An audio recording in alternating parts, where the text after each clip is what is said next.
Hello everyone and welcome to season number 3 of the UConn Huskies Dynasty. In today's episode, we play West Virginia, the 20th ranked team in the country, to kick off conference play in the Big 12 for the UConn Huskies. That's right, if you missed the offseason episode, UConn did decide to join the Big 12 instead of the ACC. So a few things to go over to start. First and foremost, let's talk about the starting lineup. So of course, this is Nick Evers' senior season. I will say that as a true freshman, Dorian Tobin is listed as our second best overall quarterback. And he of course has that 98 speed, fastest player on the entire team. And his accuracy ratings are really not all that different from Evers. In fact, Tobin is a little bit better at throwing short, but then Evers has him in medium and deep accuracy as well as throwing on the run. But I do think that if Nick Evers were to suffer a significant injury and have to miss the remainder of the season, we could maybe just start Tobin as a true freshman. The halfback one is Darrell Robinson, the junior, and the halfback 2 is going to be Cam Edwards. We have elected to redshirt Max Cadet, the 4-star recruit we got last season,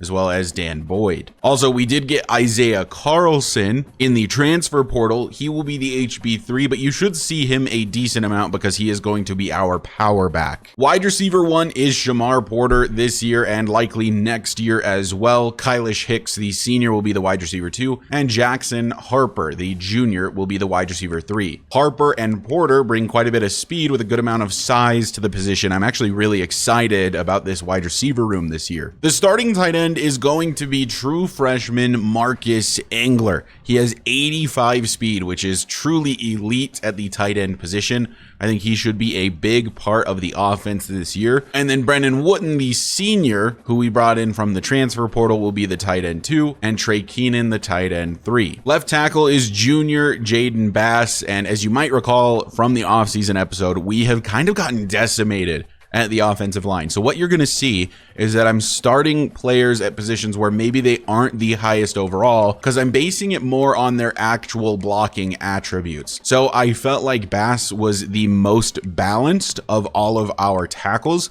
So I put him at left tackle, which is of course Nick Evers' blind side. Left guard is junior Ben Morosky. I believe he's the only guy over an 80 overall on our entire offensive line. Jake Kiernan, I think, is actually also over an 80 overall, but you'll see that he is not starting because our starting center is actually going to be tackle Torian Johnson. I was looking at the stats, like I was saying, to determine our offensive line, and you'll see that Jake Kiernan has 63 run block power. I've constantly complained about the fact that our center gets beat by a D tackle on running plays very frequently, and we just get tackled for like a 3-yard loss immediately before the running back even gets the football. Well, I think that that's because his run block power is so horrendous. He's got really good finesse, but he's a terrible power blocker. Torian Johnson is a better power blocker, and I think against D tackles, guys who are a bit more powerful, it just makes sense to start a guy with better run block power and pass block power. I do see that his pass block finesse is horrible. I'm kind of taking a gamble here thinking that it's not going to matter as much since there's not as many D tackle finesse rushers. Right guard is transfer sophomore Blake Franks. And again, it's basically just the same reasons as Kiernan that we're not starting Ty Polk. I just think Blake Franks has better blocking attributes. And I think the real reason his overall isn't as high is because his awareness is a bit lower. And then right tackle is going to be senior Taylor Spillman. He has really bad run block power, but is a very good pass blocker. We run a bit more to the left than we do to the right, so we have the weaker of the tackles on the right side. Hopefully this doesn't come back to bite us. We will of course kind of play this by ear, and you might see a lot of rotation on the offensive line this season as we try to figure out what works the best. Starting left end is actually going to be outside linebacker Nathan Voorhees. He's very slow, and I like our other younger linebackers that have a lot of speed, so I've moved him to the edge. Right end is Matt Hoffman, a name you're probably familiar with at this point, and our D tackles are Curvin Chu and Timothy Passmore Jr. Joey Terrell is going to get the start at left outside linebacker. He has 91 speed, truly an elite speed linebacker, and his coverage ratings are absolutely disgusting. 80 man, 91 zone. And with us switching to a 4-3, it makes sense to have him in the linebacking core as a true pass coverage guy. Middle linebacker will of course be Raheem Lovelace, although you'll see that he is playing a lot of positions this year. And we'll kind of talk about that in just a moment as we scroll through more. At right outside linebacker, it's Gerard Byler, who is the redshirt freshman, also elite speed and also a pass coverage guy, which makes a lot of sense when you're switching to a 4-3. Specifically, he's a lot better in zone coverage. So despite the low overall, I have made Santos our number 1 corner. He has 91 speed and he has good man coverage. He has elite development, so he needs to be on the field in his freshman year. And I sort of feel that way about George Kiki as well, but he's not nearly as balanced as Santos. You'll see up here at the top, Santos 84 man, 76 zone, 74 press. Pretty balanced. But then Kiki 81 man, 56 zone and 69 press. So he just can't really be on the field if we're running zone coverage. And with zone coverage being basically the best defense in this game, it's hard to justify him being on the field a ton despite being the fastest corner that we have and despite having that elite development trait. Let me know what you guys think. I could start him. It just means that we would probably have to run almost exclusively man-to-man, and I just don't see that working out super well in college football 25. CB2 will be Jarvarius Sims, who is an 83 overall, and the CB3 and the slot corner will be Cam Chadwick. Free safety is transfer Kai Stokes. Robert Butt's probably in line to be the starter next season. And the strong safety is a guy who transferred after season 1, and that is Levain Scruggs. Kicker, of course, Zach Costanzo, and the punter, Roger DeLuca. Because I do want Kiki to get some playing time, I am making him the primary kick returner and punt returner, so that way he at least gets some XP from playing in the games. So the halfback situation is interesting this year because Darrell Robinson, I think, is easily the best elusive back, but Edwards is going to play as the 3rd down back, and Isaiah Carlson is going to be the power back. So it's truly going to be 3 running backs, primarily Robinson. I think you're actually going to see more Carlson than you're going to see Cam Edwards because we've switched our playbook once again to sort of suit the needs of the offense, and I'll show you that in just a second. Slot receiver, as I mentioned, is going to be Jackson Harper, and here is one thing that's a little interesting. Raheem Lovelace is going to be the rush left end. He's going to be a pass rusher and a linebacker for a lot of this season. You're going to see him at outside linebacker, you're going to see him at middle linebacker, and you're going to see him as an edge rusher. Raheem is super fast, and it turns out he has good block shedding and good finesse moves, like very solid. Obviously a great tackler with good hit power, but his coverage ratings aren't all that good. So it makes a lot more sense for somebody like Joey Terrell, who has elite coverage ratings, to be the true sub linebacker so that he's out there in pass coverage. Whereas Raheem makes a lot of sense, I think, to be an edge rusher during certain plays at the very least, because I think he's going to help stop the run to the outside big time, as well as maybe find some ways to the quarterback. But basically, you're going to see number 57 everywhere. He's going to be in the middle. He's going to be on the edges. He's going to be a lot of places. So just be on the lookout for him. I think it's a great use of his skills because he is pretty good at a lot of things, and he is absolutely an elite prospect. Rush right end, of course, is going to be Matt Hoffman, and the rush DT is Curvin Chute and Calvin Whitaker. And then, like I mentioned, sub linebacker is going to be Joey Terrell. Turns out he's actually the highest overall sub linebacker. He's actually even faster than Raheem Lovelace. He doesn't have the same play recognition and awareness, which could hurt us a little bit. But like I said, his coverage ratings absolutely elite. And then, of course, Cam Chadwick is the slot corner. So I mentioned the playbook. We're going to be switching to Michigan's pro style playbook, and they do a lot of power running, and it's pretty run focused. And I think with 3 high quality running backs, it does make a lot of sense to run the ball quite a bit. Although it does concern me the state of the offensive line as it sits currently. I also said 4-3 defense. It's actually a 4-2-5 defense that we're running this season. As for red shirts, like I mentioned, Tobin is getting redshirted. Our bottom 2 halfbacks in Cadet and Boyd are getting redshirted. Overhauser and Skmizniak are both getting redshirted. Redshirting a bunch of offensive linemen that are pretty young and have probably a pretty bright future here, like Wayne Rourke was a 4-star commit, and I believe Manny Smith was a 4-star commit as well. Then there's Alani Sandridge, Moses Newcomb, who have been redshirted. No D tackles to redshirt. We are redshirting Alan Rudock and Jason Pears, the middle linebackers, as well as Nick Alonzo, an outside linebacker. And then we are redshirting Kevin Simonson and Nick Giuliano, as well as Joshua Dora and Nate Putu. So with that out of the way, let's talk about recruiting and firstly the team needs.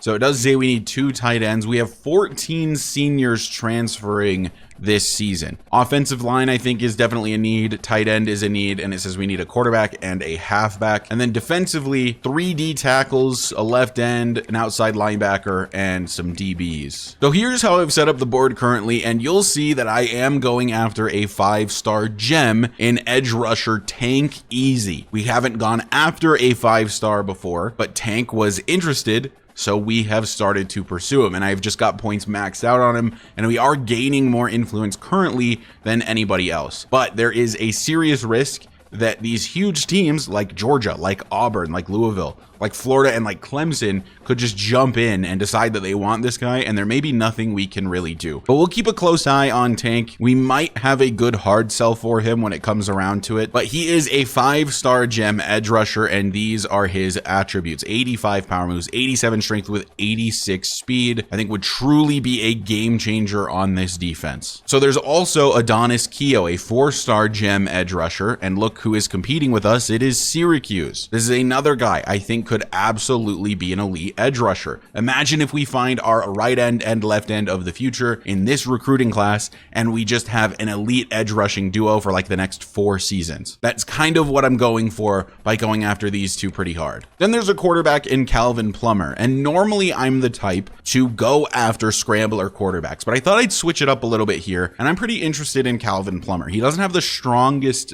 arm, but he does have a lot of abilities, including gold clear-headed. And he's obviously not as fast as Dorian Tobin, but he is faster than Nick Evers. He gives me more Nick Evers vibes, which is obviously an offense we're used to running. And then there's a middle linebacker in Dennis Colin. We have him fully scouted as well. He's a pass coverage linebacker out the gate with 73 zone coverage, 92 acceleration, and 93 speed. He would be our fastest middle linebacker. Tight end is a big need for us as well, and I do think that Angler is kind of the future of the position, but I don't think it would hurt to get Dan Sanders. And he is a vertical threat tight end with 84 speed. So about the same speed as Angler, just a touch slower. And I know that the Michigan offense runs a ton of 2 and even 3 tight end sets. So having 2 very fast tight ends could be super beneficial. First offensive lineman on the list is Melvin Graves, but Texas A&M, the team coming off the national championship victory, is pursuing him pretty heavily. And then other guys we're going after include a 4-star scrambler athlete quarterback in Neil Powell. And he's kind of just a little bit better than Plummer as an athlete. And I think you like to get these athlete types because even if he's not a quarterback, he could easily move to like maybe wide receiver, for example, if that's something he's good at. I see he has good ball carrier vision. Maybe he's a halfback. And then the other guys I'm pursuing currently are Matthew Brink. We are first on his board, another edge defender, as well as George Jose, a strong safety. So basically my goal is to get some of these top guys to commit as quickly as possible and then start allocating points elsewhere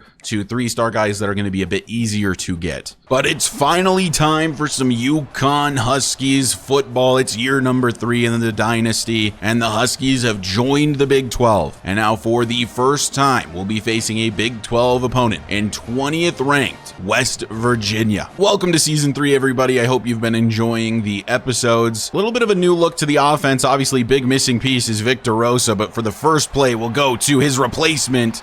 That's Darrell Robinson, and he gets 6 to start the day. I think everyone's main question is, how is this offensive line going to perform? They undoubtedly got worse, and I don't think that they were particularly good last season, as Robinson gets the first. And of course, the other question, how will UConn be able to stack up against some serious opponents in the Big 12?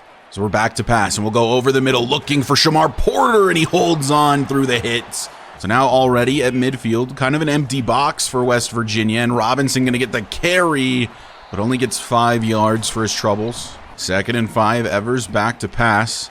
Tries to check it down to Cam Edwards, but man, he was just bumping into the lineman that whole time. 3rd and 5, UConn looking to convert here as Evers has to scramble, and down he goes. A loss of 5. 4th and 10, and the Huskies will have to punt it away. This is a good West Virginia football team, and they are led by junior quarterback Ryder Burton. Halfback is Jaheim White, a 91 overall senior with 91 speed. Wide receiver 1 is Traylon Ray, and then they've got Hudson Clement, as well as Rodney Gallagher and Rickdarius Farmer. Interesting that basically their top 4 receivers would be the best receiver on our team, and their tight end one is Garrett Morton. So be on the lookout for some new players. Here's Joey Terrell, and you got Addison Biggs in the game as well. Raheem Lovelace lined up out wide, and this one goes up the gut, and it gets 8 yards for White to start the day. So like I mentioned, sometimes you'll see Lovelace over here as an edge rusher. Sometimes you'll see him out in the middle of the field as well, as Joey Terrell makes the tackle, and no first granted for the Mountaineers. 3rd and inches. It's a run up the gut. Joey Terrell is there, and he makes the tackle for loss, and West Virginia will have to punt it away as my controller battery is low. Joey wears the number 47. Be on the lookout for him. I think he's going to make a huge impact as a redshirt freshman this year. He has elite speed in the linebacker room. Clearly makes a play here. Now it's Isaiah Carlson in the backfield. I formation. Cam Edwards playing as the fullback in these types of situations. And Carlson, the transfer, going to get a first down on his first touch as a Husky. 1st and 10 from the 46 as Evers will hand off to Robinson. Down he goes. No blocking. A loss of 2. On 2nd and 12 from the 45, Evers back to pass. Going to check this down to Jackson Harper. Met quickly, only 4 yards. That makes it a 3rd down and 8 situation for UConn. Evers takes the snap out of the shotgun. Looks to throw, goes over the middle for the freshman Angler, who makes the grab. And that's a first for the Huskies. So in West Virginia territory, we're back to throw, and we'll check it down to Darrell Robinson.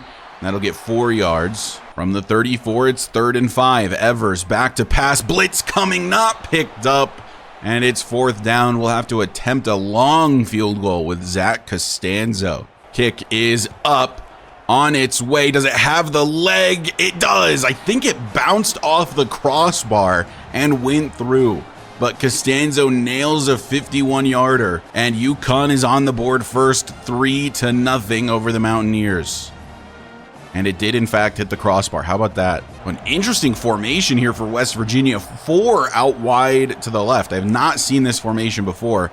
And it's setting up a screen, but Jarvarius Sims read it the entire way. He didn't get blocked. And it's a loss of 4. 2nd and 14 from the 23. And they'll go back to the ground this time. Huge lane up the middle. And that's good for a West Virginia first down, even after the loss of 4. 1st and 10 from the 40. As they went in the hurry up this time. Burton is out of the shotgun, and on this first down, he looks to throw and just checks it down. Chadwick is there, but it's still a pickup of 5. 3rd down and 5. I would anticipate them going to the air here, and they do, and he mistimes the throw, incomplete. That also ends the first quarter, as it's going to be 3-0 UConn as we start the second, and they'll be getting the ball back. 1 passing yard in the first quarter for West Virginia. So an opportunity here for UConn to take a 2-possession lead if they can find their way down the field, as Carlson gets the carry and no gain. 2nd and 10 from the 27 as Evers is back to pass. Goes to the outside, wants Kylish Hicks, who lays out for it, and they're saying it's incomplete. So now a 3rd and 10 situation. Evers out of the shotgun, will be back to pass, has Angler, gets it to him, and that's where this elite speed for a tight end comes into play. 1st and 10 from the 43, handoff Robinson, there is a flag down, Jacob Rizzi graduated, so somebody else on the hold.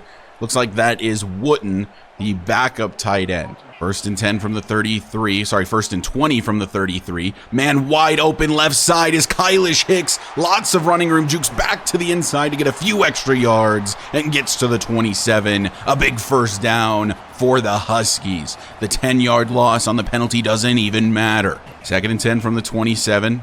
Harper comes around on an end around, jukes back to the inside, but good patience from the West Virginia defense. It's 3rd and 8. Big 3rd down here for the Huskies. It's out of the shotgun. Evers, man in motion is Porter. Evers is back to pass. It's a screen set up for Cam Edwards. Blocking was there, but we can't get the first. 4th down and 3. And the OC wants us to go for this, so go for it we shall. 4th and 3 from the 20.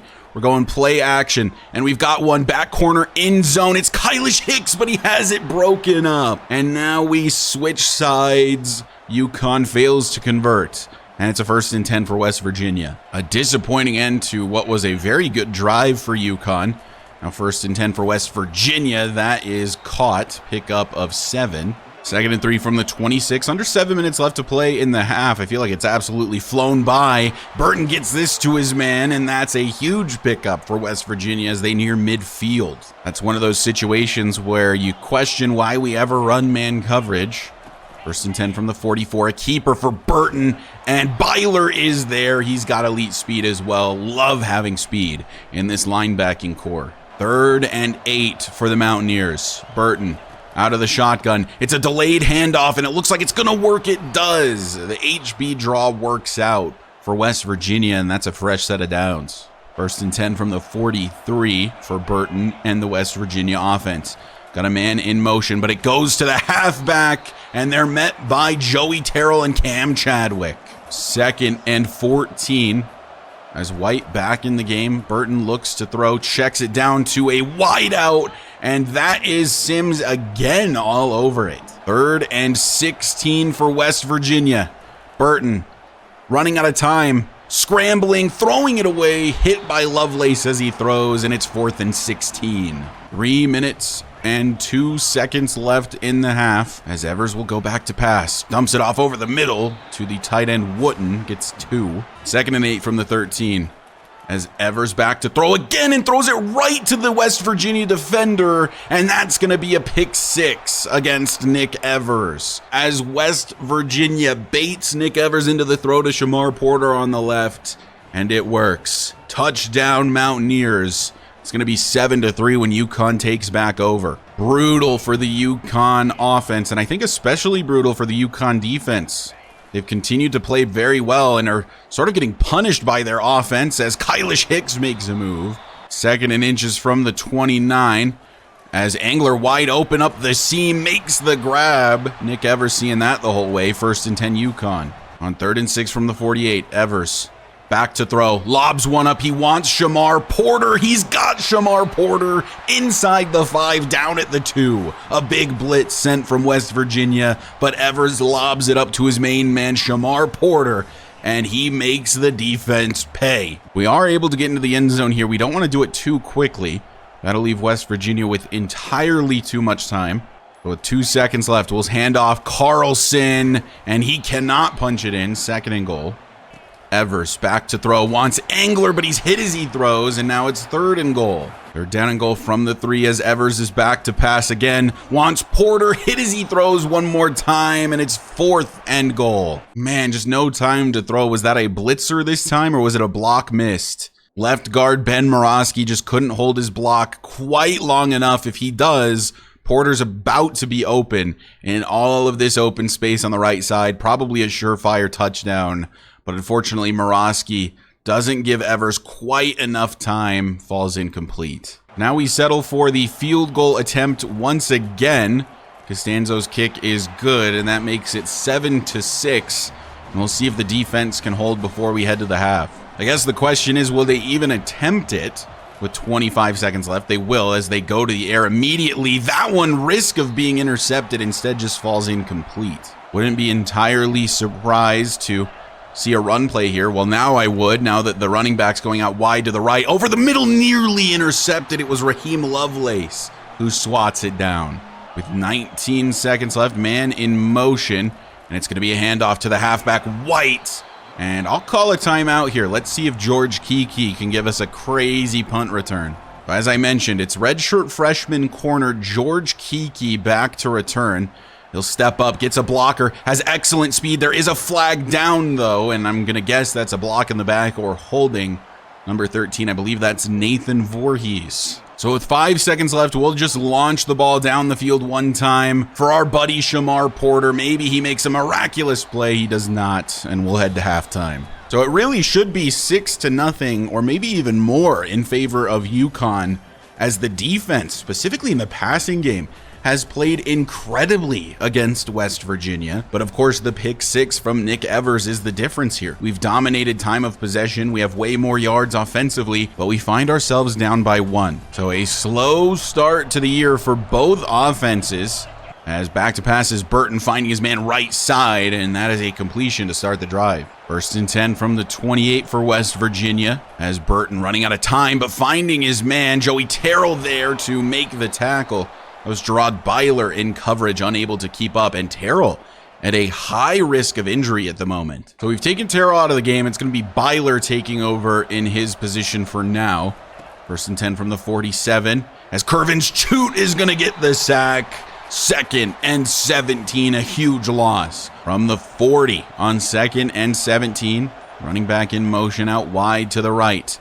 All kinds of time, but incomplete in the direction of the tight end. So a 3rd down and 17 for West Virginia. The UConn defense has looked incredible so far today. Down the field, broken up. That one falls harmlessly to the turf, and it's 4th and 17. West Virginia punts it away. 1st and 10 from the 28 for the UConn offense. They have looked better than the West Virginia offense, but still not great, as Kylish Hicks will find 9 yards. On 2nd and 1 from the 37, it's a handoff to Darrell Robinson. Really good blocking down the field by Shamar Porter. And a big run for Robinson, gets to the enemy 47. On 1st and 10, play action, and we're back to pass. Evers with actually a lot of green in front of him, going to step up to run and then slide down at the 32. 1st down with the legs for Nick Evers. 2nd and 9 from the 31, as Evers is back to pass. Wants Angler, has him into the end zone, touchdown UConn. Marcus Angler, the true freshman tight end, beating his linebacker down the field. Evers taking a hit as he throws. It doesn't matter. Touchdown UConn, and they'll take a lead over West Virginia. I do really think that this Marcus Angler kid is going to be great for this offense, and what a throw by Nick Evers. So we are going for the 2-point conversion, trying to make it a 14-7 game, as Evers tosses Robinson, trying to get in, and he does, fighting for extra yardage, finds his way to the end zone, and the 2-point is good. 14-7 UConn. If the defense can just keep playing the way they've been playing, UConn is well on their way to a victory. This time, though, it's a handoff, and Raheem Lovelace is there on the tackle, pickup of 6. We'll periodically check in on Joey Terrell, but for now, nearly intercepted by Jarvarius Sims. You know, really haven't seen much of Santos on the opposite side, the redshirt freshman. Maybe that's a good thing. Maybe that means his coverage has been too good over there. In this case, the coverage not nearly as good, as it's a 1st and 10 for the Mountaineers. Fast forward a play, we're to midfield with West Virginia, as Burton will hand off to White, who's brought down by Addison Biggs, who actually tackled him forward. Now it's 2nd and 5. This is easily the best the West Virginia team has looked all day, as this is a free play, since one of our guys, I think it was Curvin's Chute, stepped off sides. And that'll make it 2nd down and inches from the 39. They've taken the tight end out wide. It's a throw, and good coverage by Sims, but a better play by Ryder Burton. 1st down and 10 from the 27. West Virginia offense finally has some life into him. Curvin's Chute in the backfield. Another sack for Curvins. There's 2 for UConn. They're both by this man. 2nd and a very long way to go. 3 minutes left in the 3rd quarter. Burton will actually hand off here. Byler making a good tackle. Still makes it 3rd and 10. Definitely in field goal range at this point. 3rd down and 10 from the 27. Burton back to throw. Running out of time. Hit as he throws. It falls at the feet of Addison Biggs. And West Virginia going to have to settle for a field goal attempt here. Not an automatic one. About 44 yards. As the kick is up, and it is inside that left upright, and it is good. 14-10 now the score here in Connecticut. UConn taking back over on 1st and 10. It's play action. Evers to throw, looking for the tight end. Angler has it punched out, 2nd down. So on 2nd down and 10 with 2 minutes left in the 3rd quarter, it's going to be a handoff. Cam Edwards, good running room, and he'll get close to the 1st, about 3 yards short. So a big 3rd down and 3 situation here for the Huskies. Evers is back to pass, checks it down to Kylish Hicks, and that's good for a 1st. From the 38, 1st and 10, handoff Robinson, decent blocking. Always seems to fight for extra yards as well. That's a pickup of 5. 2nd and 5 from the 44, a fake toss to Darrell Robinson. Evers hit as he throws, and it's intercepted, floating through the air. Broken tackle, and a 2nd pick for Nick Evers is going to bring West Virginia back into this football game. This one I don't think is as much Nick Evers' fault. He had no blocking once again, and I think that this is going to be a big issue this year, especially in a more powerful conference like the Big 12. Just a simple 4-man rush, and 3 got through. Could have taken the check down to Robinson, and probably should have in hindsight. But my first read was Shamar Porter. I then saw the blitz, just tapped the button. The West Virginia offense getting bailed out today. 1st and 10 from the 39. They haven't played particularly well, but UConn with 2 interceptions. We've officially entered the 4th quarter. UConn up by 4. Handoff White to start the quarter. Really good running room and really good blocking. So he'll get to the 22 near the red zone. Just trying to keep them out of the end zone here. Another handoff. Hepburn there to make the tackle, and it's 2nd and 4. From the 15, 2nd down and 4. White on the carry. Running game suddenly working very well for West Virginia. He spins past the 1st down marker. Not technically goal to go. They could get to the 1 to get a first. But for now, it's 1st and 10 from the 11. 9 minutes left to play in the game. Running back going out wide to the left. Speaking of to the left, it's to the wide receiver, and it's a pickup of 8. On 2nd and 2 from the 2.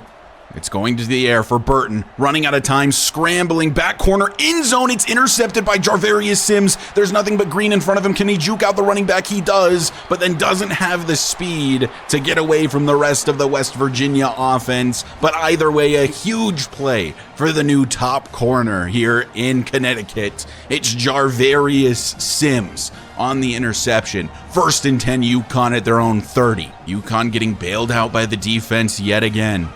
It's happened time and time again in this game. 14-10, a touchdown basically puts the game away. Cam Edwards on the carry. It looked like he had a huge lane. It collapses instantly. Oh, it's 2nd and 8 from the 32 as Evers is back to pass. Going to try to hit Wooten, and he does hold on for a pickup of 4. 3rd and 4 from the 36. And in motion to the right, that's Kylish Hicks. Evers takes a snap, and he's going to be hit as he throws. It was a screenplay designed for Cam Edwards, and Mekhi Byerson having none of it. Correct me if I'm wrong, but the point of these screenplays a lot of the time is to hit a block and then go out, but the right guard just immediately departs. That's Blake Franks. So here we go again. West Virginia with another opportunity, as this one is going to be a throw over the middle. There is a flag down. Lots of running room for Ray. He breaks a tackle. Sims is there and saves a touchdown, but I think the flag is going to bring this all the way back. Illegal man downfield. That erases the biggest play of the day for West Virginia. 1st and 15, as it's going to be a carry up the middle. A broken tackle. Kai Stokes and Cam Chadwick combining for the tackle there. Now it's 2nd and 7 from the 30. Burton is out of the shotgun, and he does look to throw. Man open over the middle. Hepburn couldn't keep up. 1st and 10 from the 44. Burton looks to throw, has his tight end. He's open. Great blocking down the field. Scruggs gets off it in time to make the tackle, though. 5.5 minutes left to play in the game. It's 1st and 10 from the 34. Burton calling an audible, calling another audible, not liking what he's seeing. And now he will hand off to White. Excellent blocking right side. Only one man to beat. He gets juked out. Touchdown, West Virginia. Terrible, terrible defense there from UConn, getting absolutely dusted on the right side of the field. And Jaheim White able to find the end zone, and West Virginia will retake the lead. It should be 17-14. I've never seen better blocking in my life. Well, we've got ourselves a pretty good football game here, ladies and gentlemen. I hope you're enjoying. 1st and 10 from the 17. For UConn to start the new possession, as we'll check it down to Darrell Robinson. He'll get 8 yards. Robinson still in the game. And on 2nd down, he's going to lose yardage. The blocking just not there. 3rd and 4 from the 23. As Evers will look to throw. Wants Cam Edwards. Nearly another pick 6. And UConn will have to punch it away. It's all kind of falling apart at the end here for the UConn Huskies. Looked like they were in control for the majority of this game, as Burton will hand off to White. Biggs is there. Now 2nd and 5 from the 50. Man going out wide again. This time an RPO. That's incomplete, forced out by Jarvarius Sims. Third and 5. Burton over the middle, man, wide open. And an easy first down for West Virginia. 2.5 minutes left to play. A touchdown makes it a 2-possession lead, obviously, for West Virginia. I'm sure they'd be happy with any points. White going to get a great carry here. This time, Kai Stokes gets the best of him. So the 2-minute warning is come and gone. 2nd and 1. Handoff up the gut. White. And that's Addison Biggs on the tackle. That's a big one. 3rd and 1. The game pretty much comes down to this. Handoff. White makes a move. Gets the first down. A couple opportunities to make a tackle, and it didn't happen. That should basically seal the game for West Virginia. Now they can chew a lot of clock. We only have 1 timeout remaining, as this one's going to be a carry from White. Tackle from behind there by, I believe that's Levain Scruggs that wears 16. And that is UConn's last timeout. So a lot of clock to chew for West Virginia. Run to the left side. Hoffman makes a play, and that saves the game a little bit. On 3rd down and 6, a first down puts the game away for West Virginia. Will they go back to the air? No, they go to the ground. Broken tackle, first down Mountaineers, and it's over. The final score very likely going to be 17-14 unless West Virginia decides to run up the score. They will elect to just take the knee, and it is game over. A game I think UConn probably should have won. The difference, again, being a couple interceptions from Nick Evers. One, of course, entirely user error, completely my fault. Second one, I think, is like 70% the O-line, but you can give me some of the blame. I should have just checked it down to the running back on the right side. I will absolutely take some of the blame there, but also this offensive line just can't block for very long. It might be back to sort of season 1 vibes, where we're just checking it down a lot, because there's just not really going to be time to throw very often. And it seems like the run game is going to struggle. It feels like we're going to struggle this year offensively, as we kind of did today, just because the O-line isn't really there to give us a hand. As UConn loses their first Big 12 matchup, a matchup it really feels like they probably should have won. Evers, 16 for 30, 1 touchdown and 2 picks, not his best day, and his average only 7.6, so it was very much just check it down. We did have the 1 throw over the top to Shamar Porter. Running the ball was honestly tough.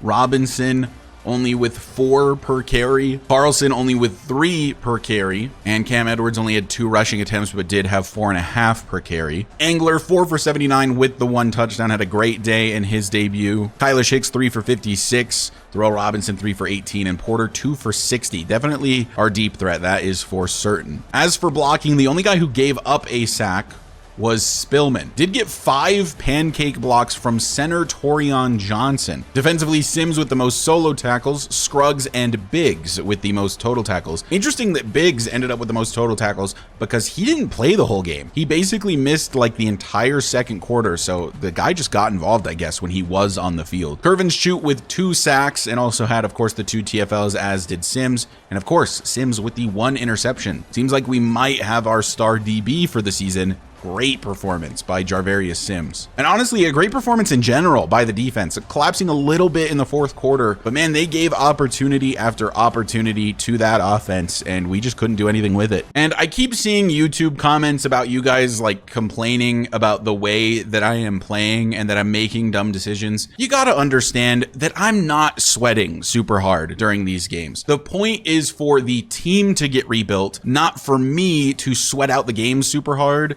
to make sure that we win every single time. It's more fun to present the narrative of the players, of the team being rebuilt, rather than me sweating super hard to get wins against a CPU. I'm not going to say I'm intentionally making mistakes, but I'm also not intentionally trying super hard either. Our next matchup gets no easier, as it's against the University of Utah in Salt Lake City, and they are an 86 overall team. These first 3 matchups are very difficult for the Huskies. Definitely wouldn't be shocked if we start the year 0-3. I'll be honest, in terms of the team's actual talent, we did probably join the Big 12 a year early, but I think it's super fun to be in here and have these conference matchups against big name teams like the University of Utah. And with the recruiting board after 1 week, we have taken the lead on Tank Easy and did gain the most amount of influence by a good amount. I think there's a serious chance we're getting our first 5-star recruit, guys, and it's even better that he's a gem. And being that he has playing style and proximity to home as his 2 green checks,